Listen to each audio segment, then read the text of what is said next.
সিকিমের ভূমিধসে ক্ষতিগ্রস্ত হয়েছে সেনা ক্যাম্প। 1 জুন লাচেনের কাছে 3 কিলোমিটার দূরে চাতেনের ওই ক্যাম্পে 6 জন নিখোঁজ এবং 3 জন নিহত হয়েছে এবং ক্ষতিগ্রস্ত এলাকা থেকে 34 জনকে উদ্ধার করা হয়েছে।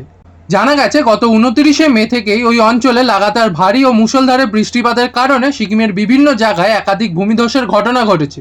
তার পাশাপাশি তিস্তা নদীর জলস্তরও প্রায় 35 থেকে 40 ফুট বৃদ্ধি পায়, যার সঙ্গে রাজ্যের বেশ কয়েকটি স্থানে যোগাযোগ ব্যবস্থা সম্পূর্ণ বিচ্ছিন্ন হয়ে পড়েছে। সেই সঙ্গেই ভারতীয় সেনাবাহিনী ত্রিশক্তি কর্পসের জিওসি লেফটেন্যান্ট জেনারেল জুবিন মিনাওয়ালা নিজেই উদ্ধার অভিযানের দায়িত্বে রয়েছে এবং তিনি জানিয়েছেন নিখোঁজদের সন্ধানে ঘটনাস্থলে নিরন্তর তল্লাশি অভিযান চালানো হচ্ছে।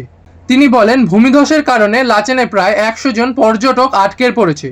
এছাড়া সিকিমের রাজ্যের রাজধানী গ্যাংটকের সংযোগকারী প্রধান রাস্তাগুলিও বন্ধ হয়ে যাওয়ার পরিস্থিতি আরো জটিল হয়েছে। ওই পরিস্থিতিতে সোমবার মাঙ্গানের লাচুং এবং চুংথানে বেশ কয়েকদিন ধরে আটকে থাকা 1678 জন পর্যটককে নিরাপদে সরিয়ে নেওয়া হয়েছে। অন্যদিকে 29 মে রাজ্যের লাচেন লাচুং হাইওয়ে মুন্সিথাংয়ের কাছে একটি মর্মান্তিক দুর্ঘটনা ঘটেছে, যেখানে 8 জন পর্যটকবাহী একটি গাড়ি রাস্তা থেকে ছিটকে তিস্তা নদীতে 1000 ফুটেরও বেশি গভীরে পড়ে যায়।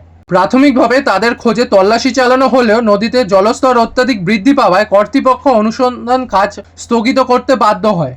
ওই দুর্ঘটনায় গাড়ির চালক নিহত হয়েছে এবং ওড়িশার বাসিন্দা 2 পর্যটক আহত হয়েছে। তবে বর্ষাকাল ঘনিয়ে আসার সাথে সাথে সিকিমে ভূমিধসের ঝুঁকি বৃদ্ধি পাচ্ছে। ওই পরিস্থিতিতে রাজ্য কর্তৃপক্ষ সাধারণ মানুষ এবং পর্যটকদের চরম সতর্কতা অবলম্বন করার জন্য আর্জি জানিয়েছে।